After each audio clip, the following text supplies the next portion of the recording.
Negative feedback. We all get it from customers, but what should we really do? That's the question today on the Experience Action podcast. Hi, Jeannie. I have a question for you. It is, how can you turn negative customer feedback into actionable insights that really drive improvement? Thank you so much for asking this question. I am excited to answer it for you. I'm Jeannie Walters, CEO and founder of Experience Investigators, and I'm here all the time to answer your questions. So don't forget, you can leave me your own voicemail at askjeannie.vip. All right, let's get right to it. We all have to deal with negative feedback from customers. And when I say deal, I should really say something like we all get the gift of negative feedback from our customers. When our customers care enough to provide that feedback, they are really telling us that they care enough to let us know so that we can fix it for them. If they didn't care, they would just leave. They would go to our competitors. And there are plenty of your customers who will do that anyway. So when one or two or many customers tell you something is wrong, take that for what it is. They are asking you to help them with something so that they can continue to be a customer. So first and foremost, let's shift the perspective on negative feedback. Let's make sure that we are letting everybody know that we shouldn't be scared of it. We shouldn't run away from it. We certainly shouldn't get defensive about it. What we should do is take a deep breath, look at it for what it is, and figure out what can we learn from it so that we can make it better, not just for that customer, but for other customers as well. So let's make sure that we are respecting the fact that these customers who complain are invested in the relationship that they have with us and our brand. So the second part of this is, what do we do with this feedback? Well, we want to make sure that we have the processes, the tools, the technology, and the people in place to really make sure that we can categorize the feedback, we can analyze it, we can make sure that we're looking for those root causes that created that feedback to begin with. We want to get right to it and make sure that we're not just listening and nodding along, that we are acting on it. And the only way we can act on it is if we know what we're doing and why we're doing it. So what do I mean by that? I mean that if we can categorize certain feedback responses, then we'll start seeing what the priorities might be based on quantity. So if we see that many customers are complaining that their deliveries are delayed, then we want to look at the root cause of what is causing those delays. What can we do about it? How can we update customers more proactively so they don't have to call us? What can we do to make that specific touch point better for many customers? However, sometimes things happen that maybe don't impact the quantity of other complaints. We might not be hearing from a lot of customers about it. But when we see what happened, we know that's not the quality of the experience that we want to deliver. And this is where we get into really paying attention to what our customers are saying, not just about the how or the what of their experience, but about their feelings. What are the words they're using? Are they saying things like frustrated or disappointed? Those are strong emotional words that we want to really zero in on. And one of the ways we can do that now is by categorizing around that. What is creating frustration or friction for our customers? What are they telling us is preventing them from taking that next step on their journey with us? So there are different ways when we talk about categorizing feedback to really think about that. Don't fall into the idea that it's just about how many customers are complaining.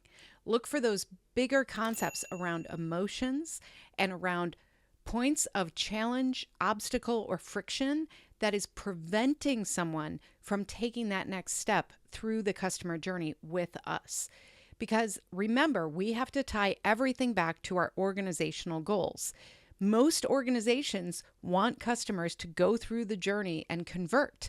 And so if there's anything preventing conversion, we really want to make that a priority as well. Once we have categorized and really understood why we have those categories, we want to go ahead and look to analysis. What can we learn here? Well, this is where tools like AI and your customer relationship manager, your frontline workers can have a lot to say here, but we want to make sure that we're looking at the specific insights that we're gathering. If we don't do this part, this is where it's easy to become what I call a number narrator, where you are reporting out numbers, you are reporting out metrics and customer feedback measurements like Net Promoter Score or customer satisfaction rate, but you aren't taking that next step and saying, what are we learning from the feedback that we're gathering because of that?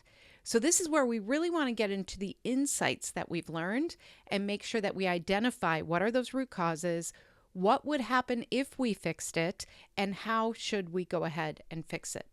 Now, I'm talking in somewhat simple terms in kind of a find and fix mentality. This is where a lot of organizations kind of live with customer experience efforts. Now, remember, I'm all about being intentional and proactive. So while I want you to react to these complaints, I also want you to think bigger about what is it we're learning that could have an impact on how we innovate for the future. This is about fixing the challenges that you identify, but you always want to look one step beyond that and think about what is the experience of the future? What are the insights that we can learn there? So if people are saying things like, I wish I didn't have to X, I wish I didn't have to call you, I wish I didn't have to go through filling out this form again, I wish that I didn't have to reorder every time, that I could just make it automatic renewal. They are telling you in those complaints very clearly what they want for the future. And then I want you to take that one step further and think about, okay, what if we not only didn't have you fill out the form the second or third time, what if we didn't have the form at all? What if we could remove the barrier that you're even speaking of initially? So this is where being proactive about customer experience can become such a winning strategy. If we are only finding and fixing, then we are missing opportunity to really deliver bottom line results for our organization. But in any case, negative feedback points you to where to actually fix things that are broken. It's also telling you what are customers looking for in the future. But you have to make sure you have your radar up and that you are categorizing in these multiple different ways. So once you have analyzed this, you've come up with insights, then you want to turn the insights into actionable efforts that are tied to goals. So if you want to make sure that you are getting more conversions, then you want to define what are the efforts that you'll put in to fix something or innovate around that touch point or challenge to get more conversions. So remember, we always want to pull that thread all the way. We can't stop talking until we get to the goal for the organization. So as you're reviewing the negative feedback, as you're coming up with your plans, as you're finding those insights, everything comes back to measurable goals around your organization. How are you delivering on the bottom line results? That means, how are you getting more revenue? How are you decreasing expenses? How are you delivering on the mission of your organization?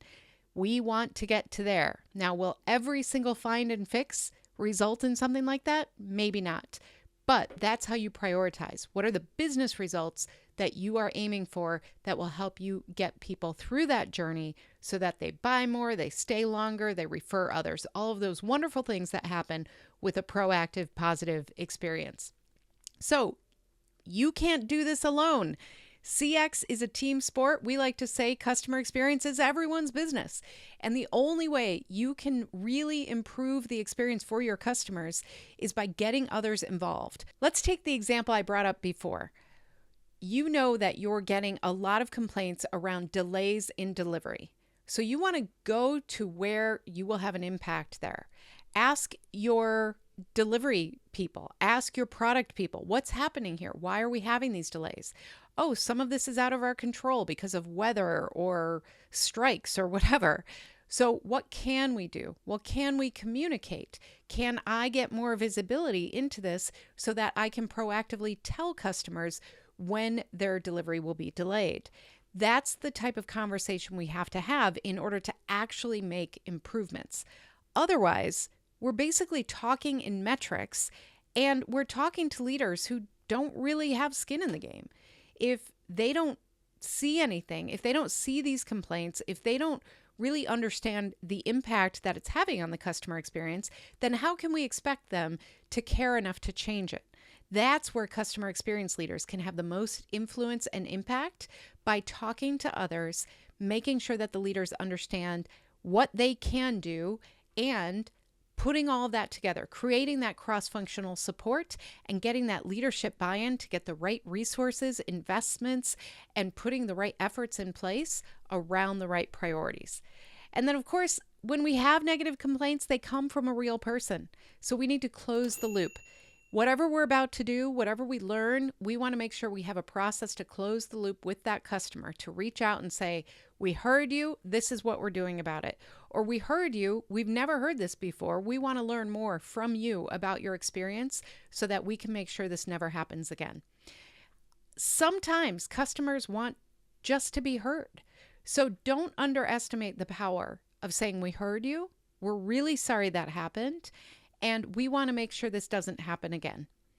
That can go a long way with building empathy and trust with our customers. So make sure that is part of your process as well. And then as you go through this, you're going to have successes. I want you to celebrate those. I want you to socialize those. I want you to communicate that far and wide throughout your organization. Because what that will do is create a culture where instead of being afraid of negative feedback or running away from it, people will understand we're here to embrace it, to own it, to change things for the better.